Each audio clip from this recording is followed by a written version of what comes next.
여러분 안녕하십니까? 오늘의 미국 위켄드 에디션 강희애 신입니다. 네, 미국은 이제 할로윈데이가 며칠 남지 않았는데 지금 그 할로윈데이의 종류가 조금 다르긴 하지만요. 그런 정도의 으시시함이라고 할까요? 이런 것들을 느끼고 있는 사람들이 상당히 많습니다. 물론 그 트럼프 대통령은 여러 가지 어려운 일, 역경 이상의 단어가 본인에게 왔을 때도 전부 그런 것들을 많이 물리쳐 오면서 사업에 성공을 한 사람이기 때문에 이번 일도 별일 아니다라고 생각할 수도 있지만 국내외의 여러 가지 이슈에 대해서요. 오히려 그 주변 사람들이 트럼프 대통령과 같은 배에 타고 있고 지금 내리기도 못하고 또 미래가 더 잘 될지도 모르고 하는 그런 사람들은 할로윈데이의 그 두려움 같은 것을 전혀 다른 종류라고 말씀드립니다. 느낄 수도 있겠습니다. 우선 어제 오늘의 미국 정규 방송이 끝난 뒤에 세 가지 중요한 일이 발생한 것을 먼저 전해드리고, 그리고는 이제 우크라이나, 탄핵, 또 시리아, 그리고 맨 마지막에는 제가 여러분들과 꼭 함께 나누고 싶은 얘기. 저도 이제 방송을 하면서 방송이 미국에서 방송을 하는 것이 돈을 무척 잘 벌고 이런 것은 직업은 아니라는 것을 많은 분들이 알고 계실 겁니다. 그러나 더 할 수 없이 아마 제가 알고 있는 분야가 많지 않기 때문에 일을 하면서 이거보다 더 만족감이라고 할까요? 아니면 행복하다고 할까요? 그냥 가장 간단하게 일을 하면서 일이 빨리 끝나고 집에 가서 놀아야지가 아니라 집에서 일을 할 때도 회사에서 일을 할 때도 이게 재미있거든요. 놀이거든요. 그런 것 가운데 한 가지가 제가 오늘 맨 마지막에 전해드릴 이슈입니다. 먼저 이 부분은 끝이 아니에요. 일단 여기서 끝인 것처럼 보도 내지는 번역을 한 데가 많은데 어제 워싱턴 DC의 연방 판사가 법무부에 왜냐하면 민주당의 하원이 연방 법무부를 고소했기 때문인데 이 판결 자체를 연방 하원에 좋게 지금 탄핵 절차를 밟고 있는 그렇게 내렸습니다. 지금 내용 자체가 공화당에서는 대통령 전체적으로 하원에서 전체 투표를 하고 나서 탄핵 절차를 시작할 것이든지 이렇게 해야지 하는데 그럴 필요가 없다고 연방 판사가 베리 하웰 판사가 판결을 했고요. 지금까지 대통령 탄핵을 할 때 그랬었던 적이 없다라고 얘기를 했고, 그리고 뿐만 아니라 이 하원의 탄핵 절차가 제대로 되고 또 돈 낭비, 시간 낭비 하지 않기 위해서 같은 조사를 좀 불안정하게 반복하지 않기 위해서 특검이 지난번에 러시아 스캔들 수사했었을 때에 지금 딱 막아놓은 시일드된 같은 조사 내용을 전부 연방 법무부가 갖고 있잖아요. 특검이 연방 법무부 소속이기 때문에. 그래서 로버트 멀러 특별검사가 나중에 의회 청문회에서 내가 대통령이 죄가 없다고 조사 판결을 내린 게 아니라 지금 연방 법무부 소속으로서 법무부의 가이드라인이 현재의 대통령을 기소할 수 없다. 이렇게 얘기를 했잖아요. 그래서 특검의 조사 결과 같은 것도 모든 것을 법무부가 갖고 있고 그 법무장관은 지금 어떻게 하면 트럼프 대통령에게 모든 것을 유리하게 하는가. 이 때문에 동분서주 유럽까지 가면서 여러 가지를 조사하고 있는 사람인데 갖고 있는 연방 법무부 측의 모든 것을 멀러 특별검사가 조사를 했던 대배심 증거 같은 것을 10월 30일까지 할로윈이네요. 이 하원에 제출을 하라고 했습니다. 그래서 이렇게 되면은 그렇게 되는 것인가 하는데 그렇진 않고요. 당연히 법무부에서 항소를 할 겁니다. 항소를 할 테고요. 이게 이제 첫 번째 어제 오늘의 미국이 끝나고 나서 있었던 것이고, 그리고 두 가지는 전부 트럼프 대통령을 강력하게 지지했거나 아니면 한때는 지지했으니까 그 사람 아래서 대통령 비서실장을 했겠죠. 먼저 누구 얘기부터 할까요? 로저 스톤이라는 사람이 있습니다. 이 로저 스톤이라는 사람이 트럼프 대통령 선거 캠페인 할 때 자문이었고요. 그리고 이 사람은 리처드 닉슨을 굉장히 좋아해서 아무튼 리처드 닉슨을 너무너무 좋아했었던 사람이에요. 67세고 부자이기도 하고요. 옷 잘 입고 다니는 것 너무너무 좋아하고, 로저 스톤이 1월 달에 체포가 돼서 사법방해, 위증, 러시아 문제와 전부 관련해서입니다. 본인은 무죄를 주장하고 11월 5일에 재판을 받아야 되는데, 어제 누구와 인터뷰를 했냐면 미국의 트위터, 페이스북, 유튜브가 전부 가짜 뉴스를 너무 많이 퍼뜨린다고 그가 그의 그 방송분을 팟캐스트 이런 데서 방송을 하잖아요. 방송분을 전부 거기에 올릴 수 없도록 조치를 취한 알렉스 존스와 인터뷰를 했습니다. 로저 스톤 뭐 한마디로 공화당의 전략가다라고 말씀드릴 수 있겠고요. 지금 공화당 측에서 연방 상원에서는 대통령을 탄핵시킬 그럴 가능성이 거의 없다라고 대부분의 사람들이 생각을 하는데 그렇지 않다라고 얘기를 합니다. 본인은 리처드 닉슨 탄핵 그 절차를 밟을 때나 빌 클린턴 절차를 밟을 때나 전부 뭐 직접 개입도 하면서 앞에서 봤지만 물론 그때와 그 상황이 다르기는 하다라고 얘기합니다. 리처드 닉슨 때는 공화당들이 대통령에게 가서 몇몇 사람이 가서 우리가 더 이상 대통령을 이렇게 지지할 수가 없습니다. 라고 한 뒤에 이거 나 탄핵되겠구나 알고 사임을 했지만 그랬지만 이번에는 물론 그때처럼 지금 공화당의 상원 의원들이 대통령 그 탄핵을 지지하는 것은 아니겠지만 그리고 이 로저 스톤은 한때 그 대통령과 굉장히 가깝고 대통령을 지지했었던 사람으로서 도널드 트럼프 대통령은 이 싸움도 아주 강하게 잘 싸울 것이라고 말합니다. 그런데 사람들이 생각하고 있는요. 공화당 상원은 절대로 트럼프 대통령에게 유죄 그 판결을 내리지 않을 것이다. 그것은 나이브한 생각이다. 순진한 생각이다. 유죄로 기울기 시작할 수도 있다라고 얘기를 했습니다. 어제 알렉스 존스에게요. 그래서 본인이 이 얘기를 왜 하냐면 그러니까 대통령이 진지하게 생각하고 너무 자신만만하게 결론을 내리지 말고 와블리한 그 공화당 상원 이럴까 저럴까 대통령 이거 탄핵 내가 찬성표를 던져야 돼 던지지 말아야지 돼 라고 생각하는 그 주를 파악을 해서 말하자면 그 상원 의원보다 트럼프 대통령의 인기가 더 높은 곳이죠. 그 주들을 파악을 해서 연방정부 차원에서 대통령 차원에서 어떻게 돈줄을 가지고 움직일 수 있는가 이것으로 트럼프 대통령이 딱 그 어떤 그 조치를 취해놔야지 된다 이런 생각을 했고요. 그리고 이 사람은 그 공화당의 전략가였으니까 다음 달에 이제 재판 뭐 끝나고 하면은 책을 쓴답니다. 지금 민주당에서 글쎄요, 이 사람도 중간층까지는 갑니다. 이 코리 부커에 대해서, 후보에 대해서 그가 얼마나 부패했는가 하는 것을 밝히는, 폭로하는 거죠. 그런 책을 쓴다고 했고, 로저 스톤 그 자체가 상당히 그 보통 평범한 그런 사람이 아니기 때문에요. 뭐 재판, 이제 법정에 드나들고 할 때도 뭐 판사의 모습을 인스타그램에 올린다던가 이런 식으로 해서 다시 법원에서 당신 소셜미디어 하지 마라 하는 그 판결을 받았을 그럴 정도입니다. 옷 입는 것 굉장히 좋아하고요. 머리끝부터 발끝까지 돈도 무척 많은 사람이고 젊은 여자들과 다니는 거 무척 좋아하고 하는 그런 그 로저 스톤입니다. 그리고 또 하나는 요즘 이상하게 미국의 그 보수 매체들이 트럼프 대통령에게 좀 그 경고하는 의미도 있고요. 좀 안 좋은 이런 뉴스를 먼저 보도하기 시작하거든요. 왜냐하면 공화당 보수들과는 그 리버럴한 그런 매체보다 더 가까이 접근할 수 있기 때문에 그런 게 아닌가 하는 느낌이 드는데요. 이 워싱턴 이그제미너 대통령을 지지하는 신문입니다. 워싱턴 이그제미너가 정치 컨퍼런스 같은 것을 열었는데 그 컨퍼런스 이름이 뭐든가요? 뭐 이름은 그다지 중요하지 않죠?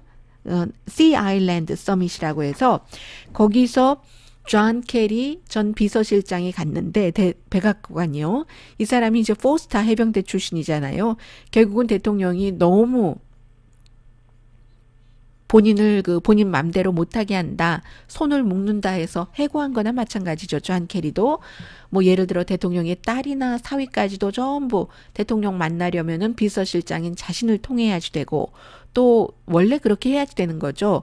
그리고 이제 뭐 정보 같은 것도 스크리닝도 다 해서 대통령에게 가져가고 하는 건데, 결국은 대통령이 처음에는 이제 4스타 이런 것에 뭐 어느 정도 그 위험을 느끼기도 했고 해서 따르다가 나중에는 내가 왜 따라야지 돼? 나 비서실장 없어도 일할 수 있어? 이렇게 됐는데, 이 존 케리가 대통령에게 나오기 며칠 전에도 경고를 했답니다.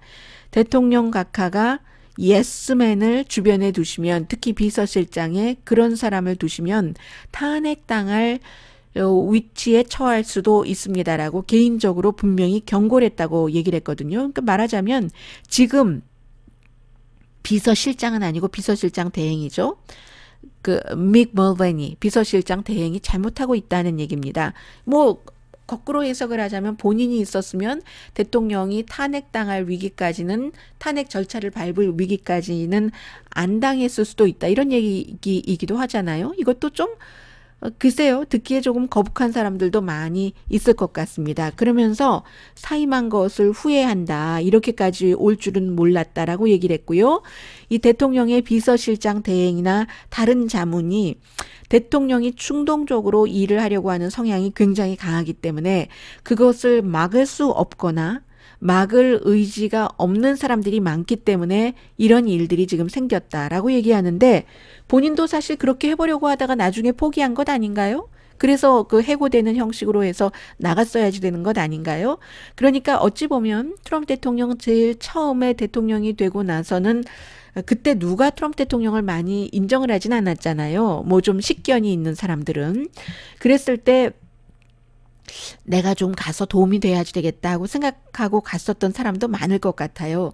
그러나 그 이후에 이제 3년의 세월이 흐르면서 그 뒤에 대통령과 일하고 싶다 하는 사람들은 이미 전에 나온 사람들의 얘기를 다 들었기 때문에 본인의 영광을 위해서 거기 가서 일하는 것이라고 판단이 되고요.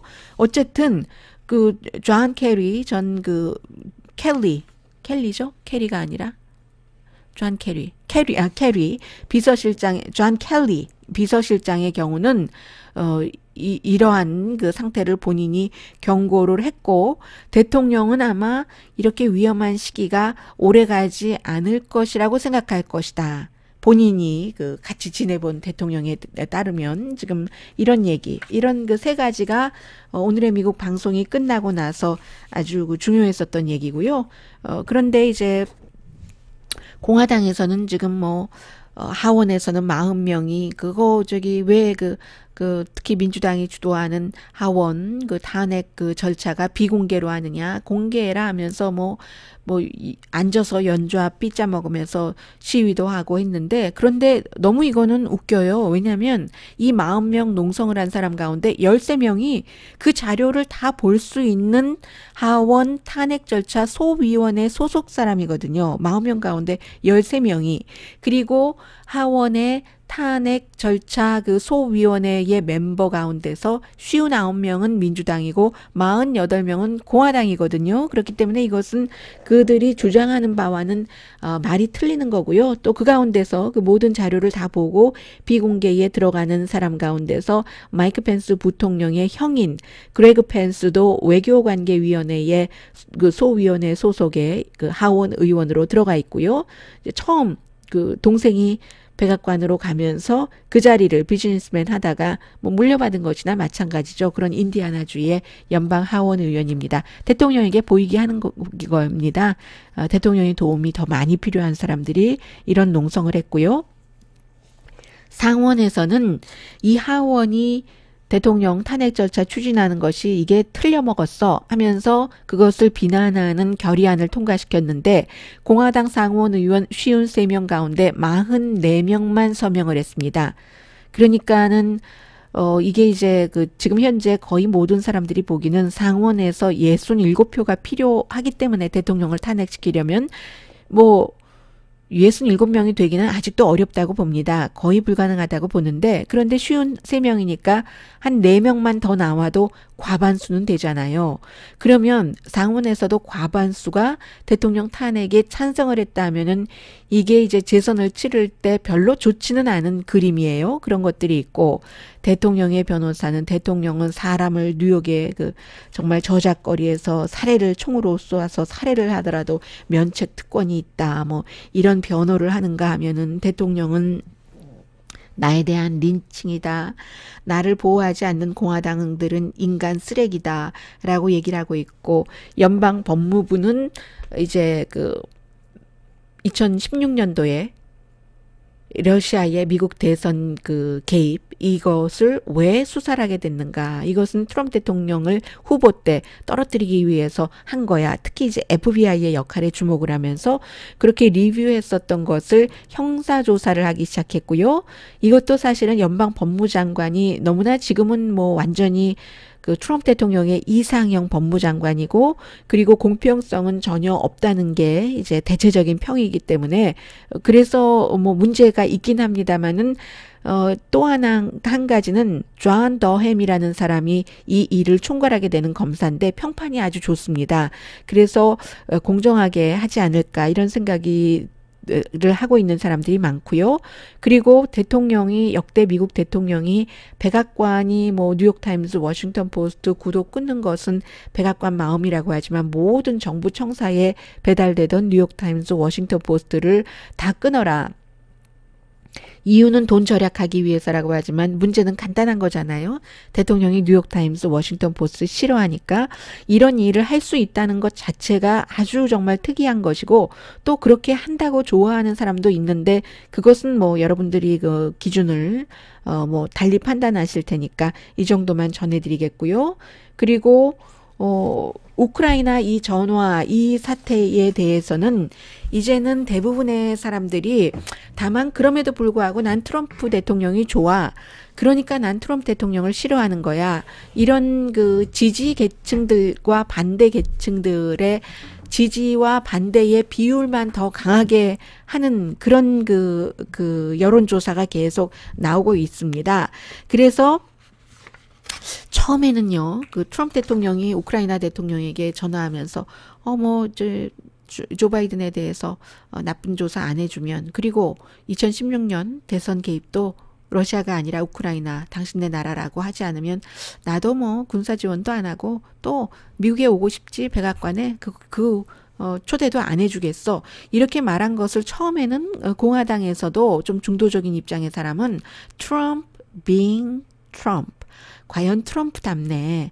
그 쭉 이제까지 그렇게 해왔던 것처럼 사업가처럼 트럼프스럽게 했네라고 생각을 했는데, 이제 보니까 이게 이제 그 우크라이나의 전 대사대행이 며칠 전에 하원에서 비공개 청문회를 하면서 여러 가지 그 일정이라든가 너무 구체적으로 촌철살인으로 얘기를 해서 그 청문회를 듣던 공화당과 민주당 정치인들이 정말 숨소리도 내지 않을 그럴 그 정도였다고 하잖아요.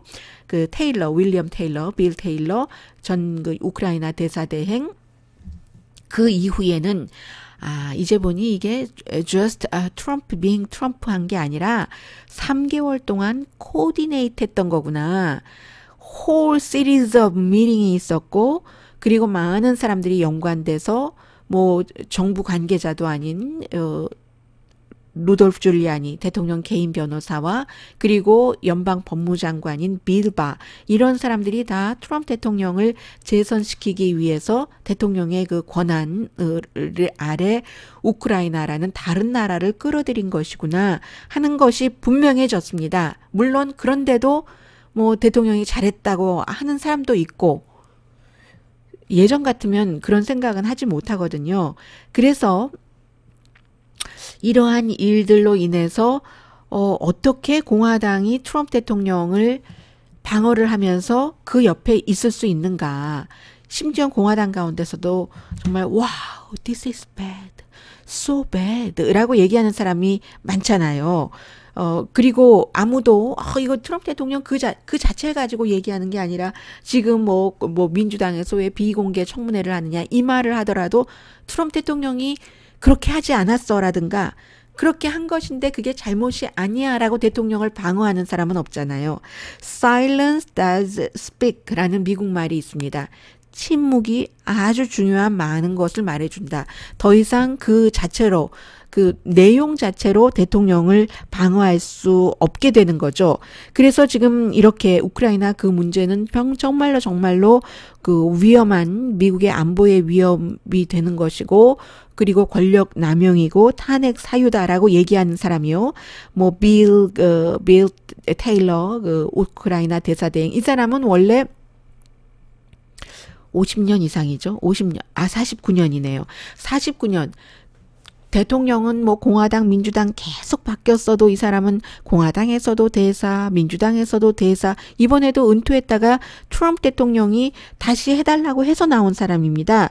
왜냐하면 원래 또 한 사람의 마리 요바노비치라는 여성 우크라이나 대사가 대통령이 그 조 바이든 뒷조사 이런 거 이렇게 하는데 협조를 안 하니까 그 사람을 내쫓고 들어간 사람인데 이 사람은 49년 이런 생활을 하다가 은퇴를 했는데 군인이었고요. 원래 은퇴를 했는데 내가 우크라이나 그 전에 우크라이나 대사를 하기도 했거든요. 2006년부터 2009년까지인가 했거든요. 2006년 아무튼 2006년은 들어갑니다. 오바마 시대에 들어가요.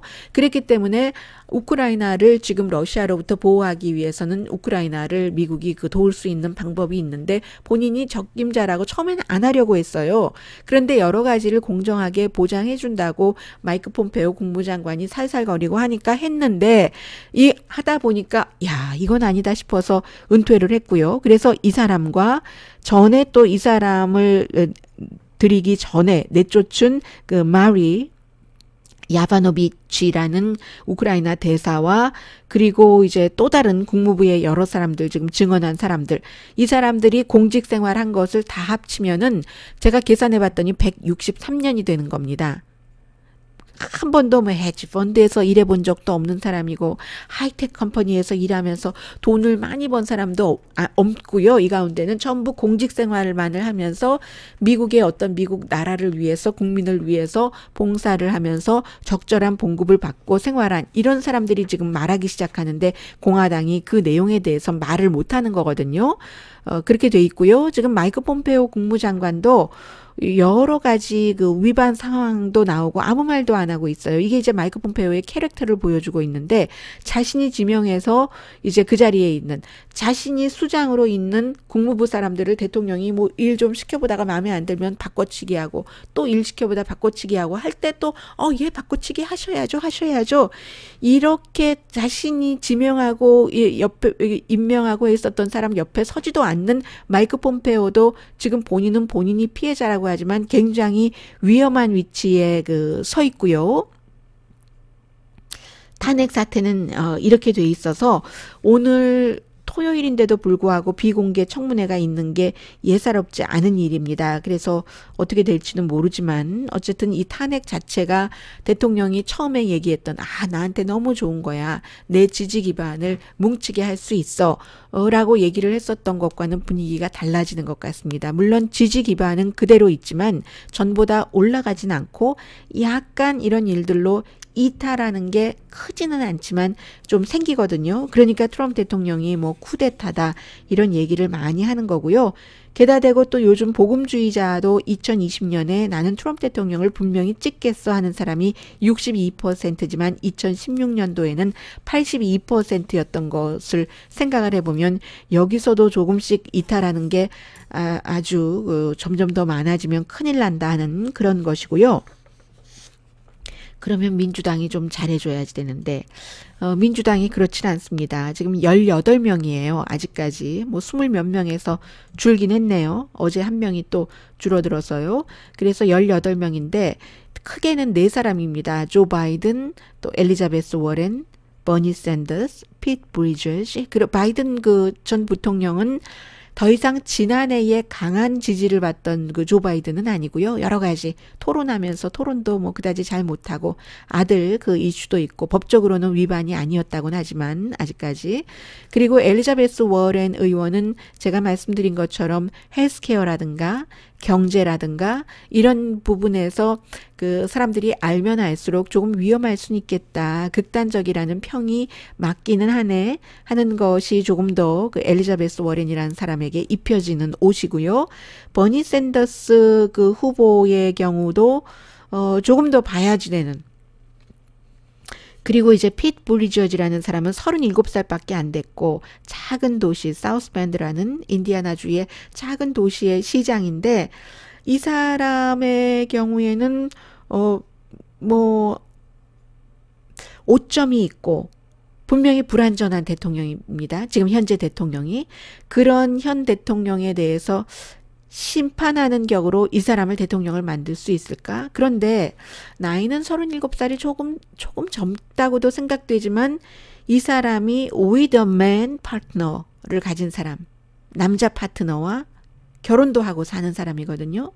그래서 이게 지금 그런 문제가 있고 글쎄요. 이제 조금씩 에이미 그 클로바쇼라는 그 미네소타주의 연방 상원 의원이라든가 이 사람들이 조금 떠오르고는 있으니까 조금 봐야 될 것 같습니다. 그렇기 때문에 글쎄요. 힐러리 클린턴은 본인이 하고 싶다고 해도 민주당에서도 싫어하는 사람이 많기 때문에 잘 모르겠지만 미셸 오바마 같은 경우요. 사람들이 생각을 해보는 거죠. 그리고 지금 중요한 것 가운데 하나가 힐러리 클린턴은 많이 졌지만 버락 오바마가 그 전에 선거를 치렀을 때 트럼프 대통령이 받은 그 표보다 거의 2배 많이 받은 데가 그 206개 카운티거든요. 이 카운티를 뭐라고 말씀드려야 되나요? 군 뭐 이 정도로 말씀드려야 되나요? 한국으로 하면은 미국의 카운티가 한 3,141개가 있거든요.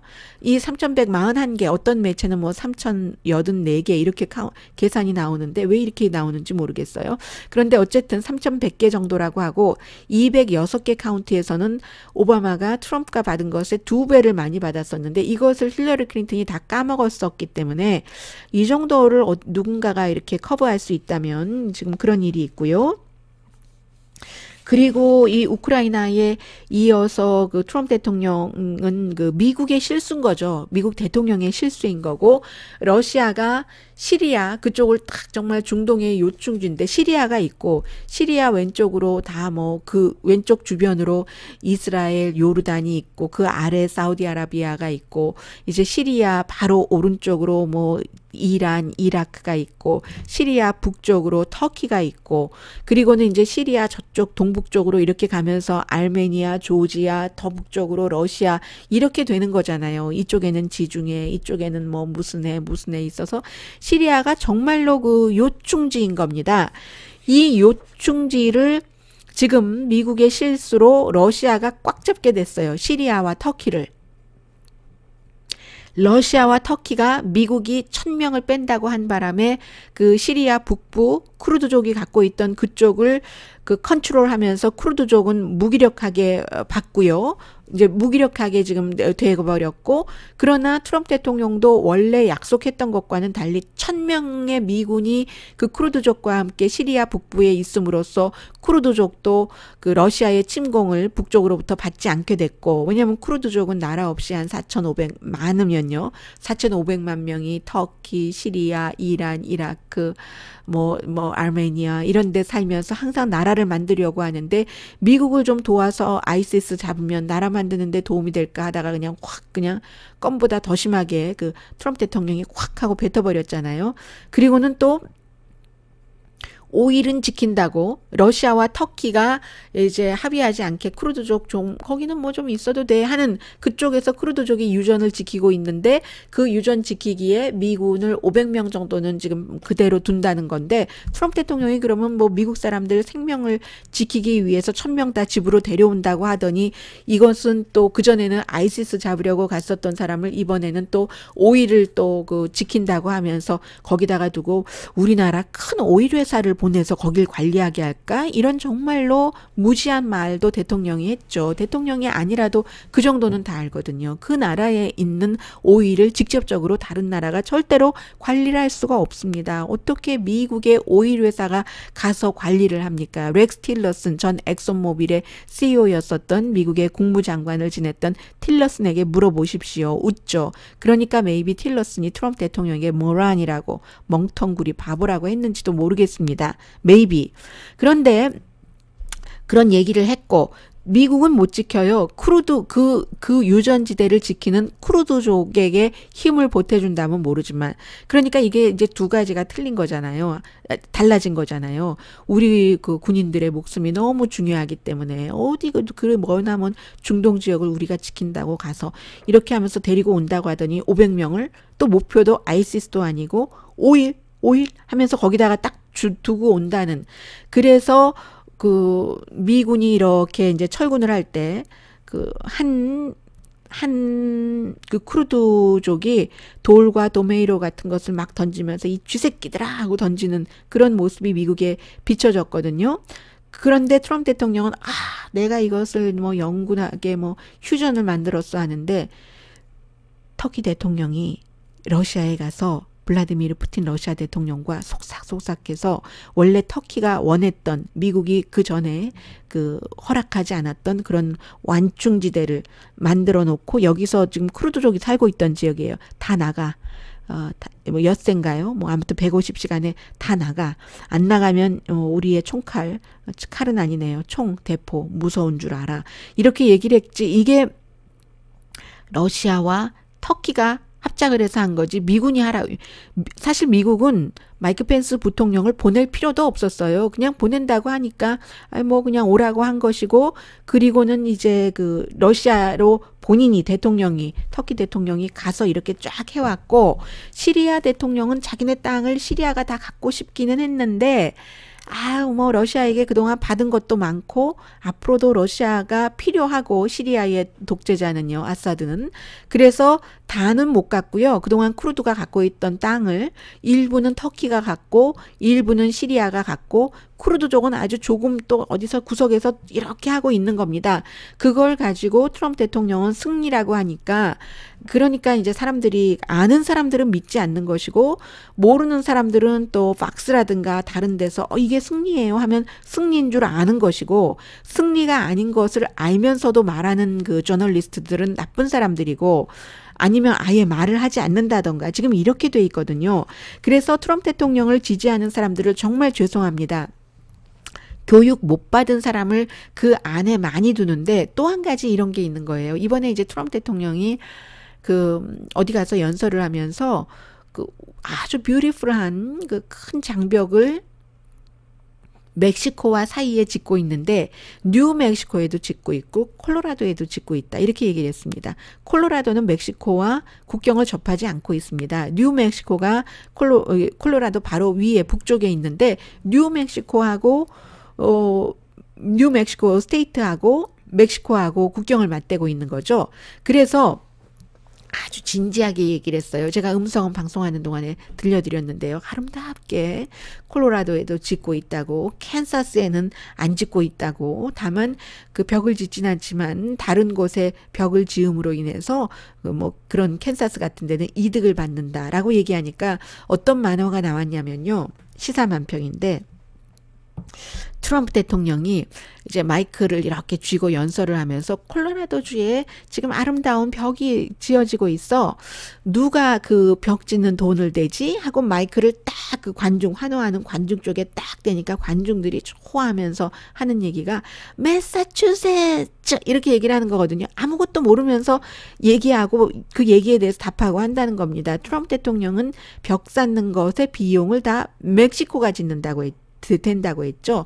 그런데 이제는 콜로라도에 벽을 짓는다고 하는데 누가 돈 대지 하니까 그 트럼프 대통령 지지자들은 그래 벽을 져서 이민자들이 못 오게 해야 돼. 그거 좋아 하면서 매사추세츠 이런 그 시사 만평이 나올 정도. 그래서 트럼프 대통령을 지지하는 사람들이 교육을 못 받은 사람이다.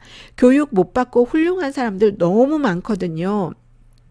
교육 못 받고 교육 받은 사람보다 뭐 사람들이 흔히 말하는 지식이 많은 사람도 있고, 그리고 지혜는 교육이랑은 상관이 전혀 없다고도 할 수 있잖아요. 물론 그 교육이 지혜를 높여주기도 하지만 교육을 전혀 안 받아도 지혜로운 분들이 계십니다. 그런데 이 같은 역작용들이 있기 때문에 교육 못 받은 사람, 이렇게 얘기가 많이 나오는 거예요. 나오고 아무튼 터키 문제 그렇게 돼서 터키 좋고 시리아 좋고 러시아 좋고 미국은 아주 나빠졌죠. 지금 아주 나빠졌고요. 아무튼 10월 6일부터 10월 25일 사이에 몇 번이나 철군한다는 군대의 숫자도 바뀌고 군인의 숫자도 바뀌고, 그리고 그 목표, 철군 목표나 그곳에 더 그 군인이 남아있는다는 목표도 달라지고, 그런데도 트럼프 대통령 좋아하는 사람들은 뭐 좋다고 하는 것이고, 그래서 제가 계속 느끼기를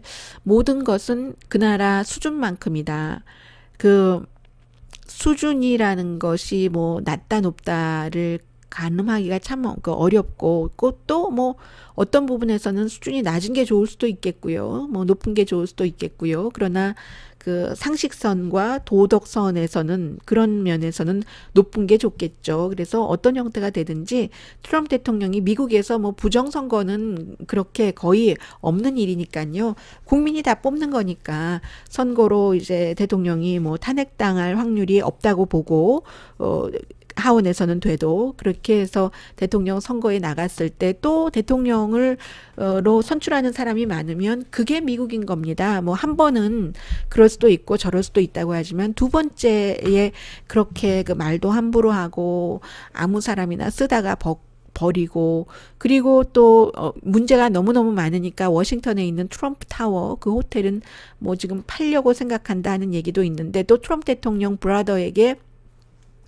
큰 무슨 뭐 그 큰 이득이 되는 그런 그 이해관계가 되는 게 다른 경쟁자를 물리치고 갔다고 하고요. 그리고 또 이런 것은 또 어느 정도 뭐 분명하기도 하고, 아마존을 너무 미워해서, 워싱턴 포스트의 사조니까 제프 베조스 너무 미워해서 원래 아마존이 맡기로 했었던 그게 결국은 빌 게이츠의 마이크로소프트로 가게 됐다고 하죠. 원래 그렇게 다 하기로 했는데 계약을, 국방부와의 계약을.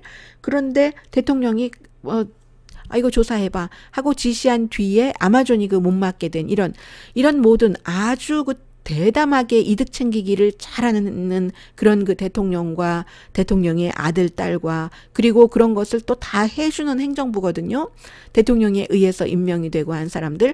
그런데 그럼에도 불구하고 트럼프 대통령을 지지하는 사람이 많아서 트럼프 대통령이 재선이 된다면 그것은 이제 미국의 대통령으로 또 인정을 해야지 되는 것이고, 그게 오늘날의 미국이다라고 말씀드릴 수 있는 부분이고요. 이것도 트럼프 대통령을 피곤하게 할 텐데, 대통령이 어떤 형태로든 또 지지자들을 설득시키면 또 그만인 이슈입니다. 연방 적자를 줄인다고 한 것이 트럼프 대통령의 가장 큰 그 공약이기도 했는데, 지금 다행스럽게 1조는 넘지 않았네요. 올해 뭐 9,840억 조. 조금 못 미쳤네요. 적자를 줄이는 게 아니라 지금 적자가 계속 늘어나서 2012년 이후 최대고, 이게 이제 2017년 세금 인하를 크게 한 이후에 이런 일들이 일어나는 것이고요. 그리고는 이제 워싱턴 이그제미너 같은 신문도 이번 주에 조금 입장을 바꿔서 대통령에게 관세는 지금도 그렇게 얘기해요. 대통령이 중국이 내는 거라고. 미국이 내는 건데. 미국의 수입업자가 내는 건데요. 그래서 이 관세는 세금이다. 일반 사람들이 내는 물건값이 또 올라가니까요. 소득세가 아니어도 세금이다 하면서 여기서 그리고 절대로 제조업이 안 나온다. 그렇게 중국의 물건 관세 올린다고 하더라도 제조업이 일어나지가 않는 게, 왜냐하면 미국에서 만약에 공장이 들어선다 하더라도 이제는 로봇으로 그 공장 일을 하기 때문에 일자리가 늘어날 수가 없다. 제조업 뭐 이런 얘기를 하고 있습니다. 그래서요, 그러니까 중국과 무역 전쟁 이런 것을 빨리 끝내라 하는 것이고, 얼마 전에 제가 이 내용을 말씀드렸더니 유튜브에 댓글을 다신 분 가운데 제조업이 그래도 모든 것의 중추이기 때문에 제조업이 그 살아나지 않고는 경제에 가망이 없다라고 말씀하시는 분이 계시는데요. 제가 말씀드린 제조업은 전체적인 그런 제조업이 아니라 이제는 더 이상은 공장에서 연기 나는 제조업을 말씀을 드리는 겁니다. 연기 나는 제조업 이런 것, 그리고 그것도 상당히 맞는 말이에요.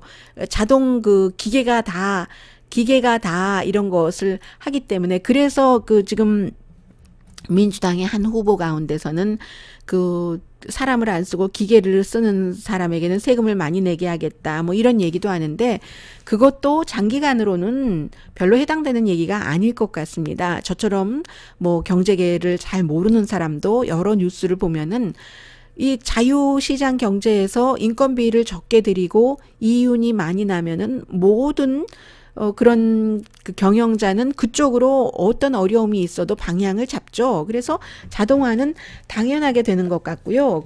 그런 굴뚝산업 같은 것은 미국이 할 수 없는 것이고, 다만 이제 큰 것들을 만들어야죠. 비싼 것, 지금 하고 있는 것, 항공기, 무슨 뭐 전투기 뭐 이런 것을 만들고 또 재정 시스템으로 돌아가고 굴뚝 제조업이 결국은 돌아오지 않을 것이다. 이 말씀을 드렸던 것을 전해드리고요.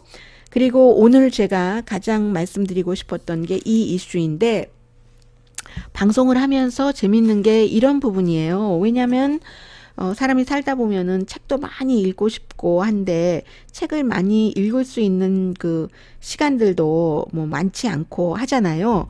그런데 저는 이제 다행스럽게 이 돈은 많이 벌지 못하지만 방송을 하니까 수많은 스토리와 정책과 이런 것을 접하면서 사람이 태어나고 숨지고 하면서, 아, 그렇지. 맞아. 그래, 맞아. 나도 저 사람한테 내가 어저께 너무 빡빡하게 굴었어. 조금만 이해를 하면 될 텐데. 뭐 이런 생각을 하게 되거든요. 그게 재밌습니다.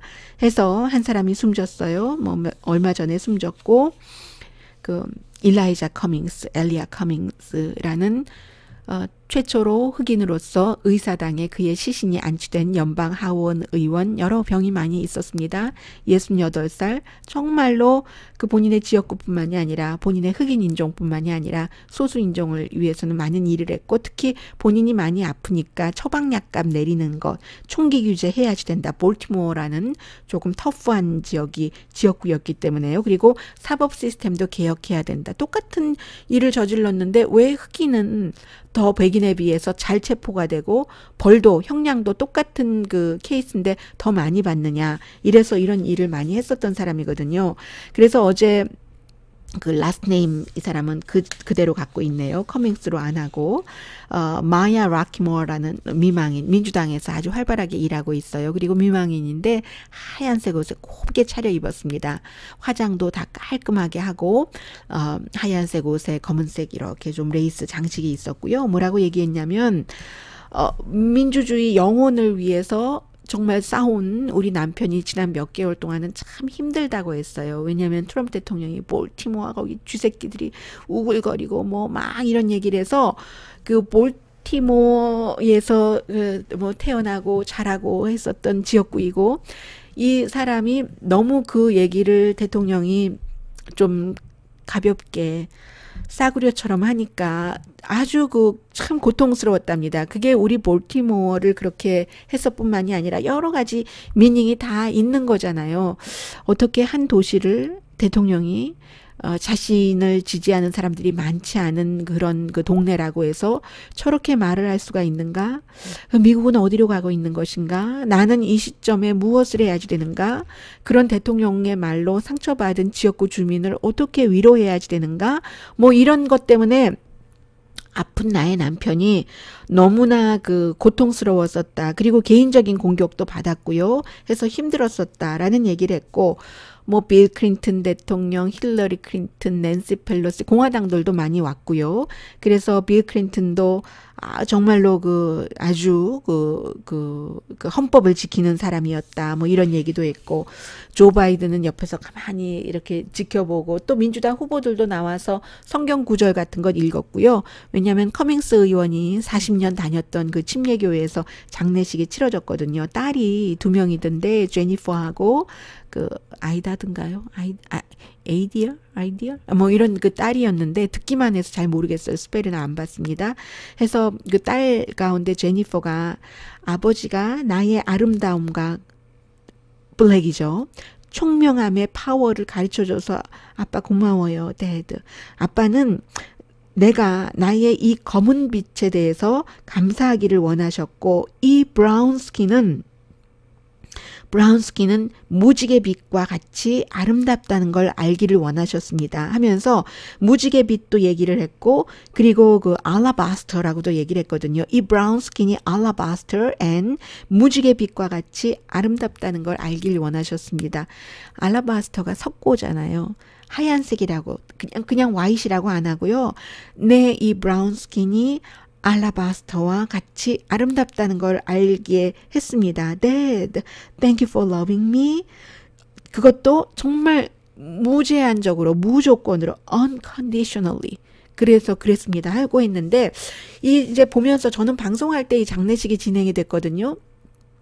해서 중간중간 뭐 텔레비전을 몇 개를 보니까 이 뉴스도 보고 저 뉴스 양쪽으로 이렇게 보다가 자꾸만 이제 화면이 오바마 전 대통령을 비춰주죠. 당연히 블랙이고 최초의 블랙 대통령이었고 하니까 하는데 심지어는 이제 빌 클린턴 전 대통령이 이제 본인을 아는 거예요. 본인도 블랙 대통령이었지만 블랙을 좋아하는 그랬지만 여기서의 대통령 가운데 2명이 왔는데 주인공은 정말 블랙인 오바마잖아요. 하니까 마치 이런 얘기를 했어요.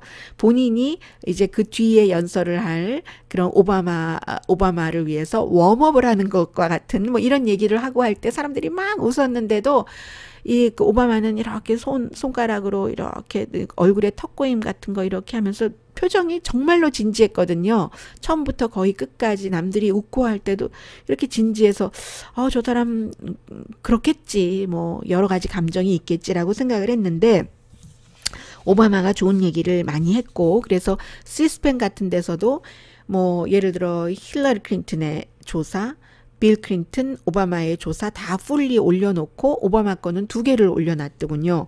그리고 힐러리 클린턴도 그런 얘기를 했어요. 비가 오나 바람이 부나 미국에서도 그런 말 합니다. 그런데 미국에선 비가 오나 바람이 부나 이렇게 얘기하지 않고 폭풍과 earthquake이라고 얘기를 하죠. storms and earthquakes라고 얘기를 합니다. 비가 오나 바람이 부나 그런 그 신념, 뭐에 대해서 믿는 그 신념을 잃지 않았다. 구약의 선지자 엘리야처럼. 일라이아가 커밍스가 그래서 그 야합 왕과 왕비 그 지저벨의 부패 여기에 딱 나가서 항거한 사람이 그 일라이자 커밍스였다. 뭐 이런 얘기도 그 했고요. 또 이제 낸시 펠로시는 자신에게는 굉장히 높은 표준을 그 적용시킨 사람이다. 그래서 우리에게 안내하는 그 불빛이 되줬기 때문에 내가 노스 스타라고 북극성이라고 가이드라이트라고 얘기를 했다라고 얘기를 했고요. 이 그 오바마 대통령이 얘기를 한 것을 제가 2부분을 전해드리면서 오늘의 미국을 끝내려고 합니다. 본인이 이렇게 여기 앉아서 나와서 얘기하는 얘기예요. 자리에 앉아서 이 일라이자 커밍스의 딸들이 하는 얘기를 이렇게 들으면서 저도 잊었네요. 좀 들어봐야지 되겠네요. 나도 우리 딸에게 얘기를 해줘야지라고 생각을 했다는 거예요. 그리고 이 딸이 그 일라이자 커밍스 아버지에게 한 이 연설을 들어보려고 해야지 되겠다라고 생각을 했다고 하면서 그 아버지가 딸들을 얼마나 그 사랑했는지 그 사랑에 대해서 얘기를 하면서요. 나도 내 딸들을 너무 사랑한다고 얘기를 하면서 그 이런 얘기도 해주고 싶다고 합니다. 그 스트롱맨이 미국에서 스트롱맨을 붙였으면요. 그냥 스트롱맨이라고 하면 독재자고 스트롱맨 형용사와 맨 명사를 떨어뜨려서 스트롱 떼고 맨 하면은 강한 사람 이렇게 되거든요. 그래서 이때는 뗀 거죠. 스트롱맨이라는 것은 친절한 사람도 스트롱맨인 거다. 다른 사람을 배려하고 또 그 컴패션, 연민의 정을 느끼고 이런 것은 약한 게 아니다 하는 것을 딸에게 얘기를 해주고 싶다고 얘기를 합니다. 그러면서 뭐 아버지와 아들의 관계도 그렇지만 아버지와 딸의 관계는 아주 그 뭐 절절한 게 있잖아요. 이렇게 얘기를 하면서 시작을 하거든요. 아주 어려운 영어도 아니고 제가 말씀을 드렸기 때문에 이 트럼프 대통령이 얘기한 이 부분을 여러분들께 직접 들려드리고 싶습니다. 한번. A kind man.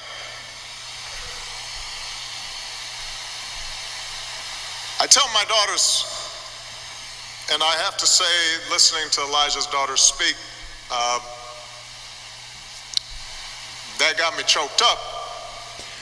약간 울먹여졌다고 하죠. 그 딸의 얘기를 들으면서 choked up. But there's something about daughters and their father. 아버지와 딸의 그 관계요.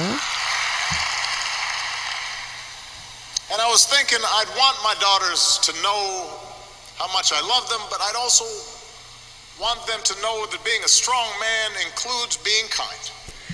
strong man은 kind한 것까지 포함돼야지 된다. That there's nothing weak about kindness and compassion. There's nothing weak about looking out for others.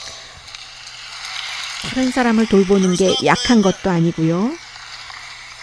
There's nothing weak about being honorable.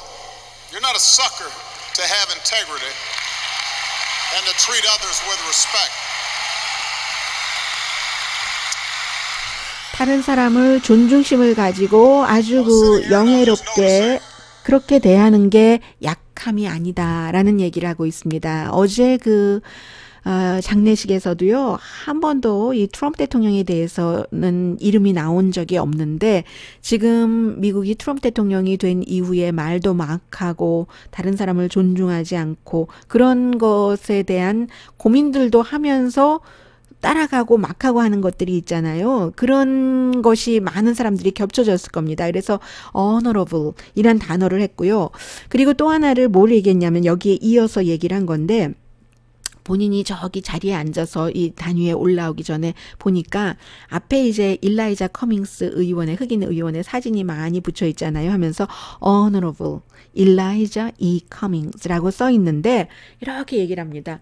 원래 이런 그 honorable 하는 영예로운 라는 단어를 뭐 공직자에게 다 붙여주죠. 하니까 사람들이 웃어요. 그런데 이 honorable 그렇죠. 그런데 일라이자 커밍스는 공직자가 되기 전부터 그 사람은 정말 영예로운 사람이었습니다. 라고 얘기를 합니다. 오바마 대통령입니다. Noticing the Honorable Elijah E. Cummings. And, you know, this is a title that we confer on all kinds of people who get elected to public office. 네, 퍼블릭 오피스 공직자가 된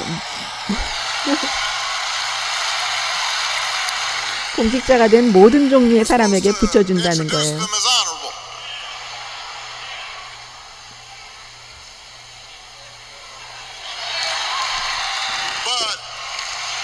But Elijah Cummings was honorable before he was elected to office. There's a difference.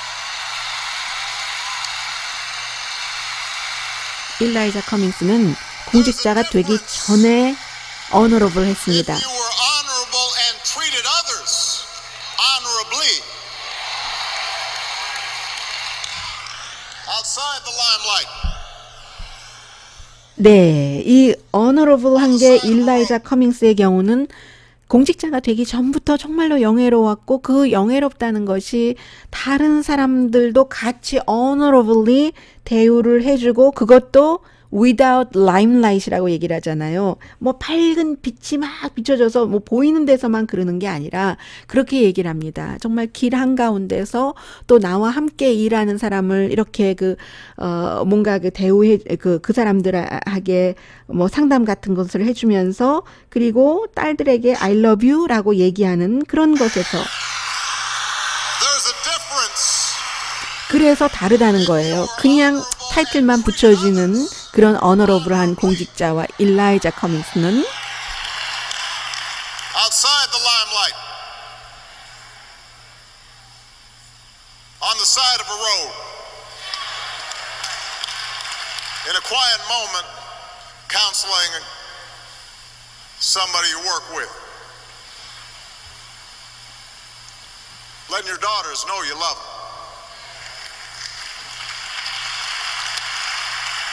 as president, I knew I could 네, 본인은 이제 대통령으로서도 일라이자 그 커밍스를 아주 잘 알았고, 일라이자 커밍스의 어제 스태프들도 많이 얘기를 했어요. 굉장히 친구 같은 것은 너무 당연하고 우리를 똑같이 존중해서 대해줬다. 그런 그 장례식을 치르면서 어떤 그 중요한 일들을 하고, 뭐 모든 사람들이 다 나름대로 다 중요한 일을 하고 가는 사람이지만, 이렇게 드러나는 그런 사람의 경우에는 우리들에게 마지막으로 주는 메시지 같은 것들이 있습니다. 미국에서 장례식을 생중계를 하기 때문에요. 그런데 저는 이것 말고 더 많이 와닿았었던 게 이런 얘기를 하더군요. 일라이자 커밍스의 아버지가, 일라이자가 보이였을 때, 이제 그 보이였을 때는 이미 볼티모어로 이사를 왔고요. 그전에는 뭐 타바코, 스트로베리 이런 거 다 그 농장에서 농사 짓던 소작농이었었잖아요. 사우스캐롤라이나에서. 그런데 도시로 와서 일라이자에게 어렸을 때 너 뭐 미국 사람들도 뭐 타이 어린아이들 이런 구두 뭐 중요하게 뭐 교회 가고 할 때 입히잖아요. 다 닦으라고 하고, 그리고는 이제 공항에를 아빠가 아이를 데리고 간답니다. 공항에 가는데 비행기를 타기 위해서가 아니라 공항에 가서 다른 사람들이 비행기 타는 것을 보기 위해서, 그렇게 해서 이제 그 일라이자가 그 오바마 대통령에게 친구였어요. 두 사람이 얘기를 해줬답니다. 그러면서 그 아버지 이름이 로버트거든요. 일라이자 아버지 이름이. 공항도 한 번, 두 번 간 게 아닌 것 같아요. 그래서 로버트 would say, 그렇게 얘기를 했대요. I have not flied. 나는 비행기를 타본 적이 없어. 한국에서도 비행기 우리가 옛날에 못 타봤었잖아요. 그리고 나는 탈 수 없을지도 몰라. 지금은 우리가 비행기를 탈 수가 없어. 돈이 없어서. 그런데 but you will fly one day. 너는 언젠가 너는 언젠가 내 아들아 탈 거야. 이렇게 그 얘기를 했다는 거죠. 그러니까 아버지 어머니가 조상이 노예였던 그 땅에서 소작농으로 일했고, 그랬는데 이 아들은 도시로 와서 비행기도 타보지 못했고, 아버지가 언젠가 너는 비행기를 탈 거야 했는데 비행기도 타게 됐고 연방 하원 의원이 됐고요. 그리고 그 할머니가 그렇게 얘기를 했대요. 아버지가 이제 어린아이 데리고 그렇게 가면은 일라이자 할머니가, 얘야, 너의 아버지는 항상 그런 날이 오리라고 기다리고 또 기다리기만 했다. 너는 기다리지 말아라. 이렇게 얘기했고, 일라이자는 기다리지 않았고 그 어려움을 뚫고 대학에 들어가고 해서 결국은 이렇게 그 연방 하원 의원으로 어너러블한 맨으로 살다 갔다 하는 게 오바마가 일라이자 커밍스 의원에게 한 얘기였습니다. 뭐 많은 사람들이 다 재밌지 않았겠어요. 예, 한국말도 아니고 미국말로 이런 것을 보면은요, 느낌이 있었겠죠. 여기까지입니다. 오늘의 미국 위켄드 에디션 강혜신이었습니다.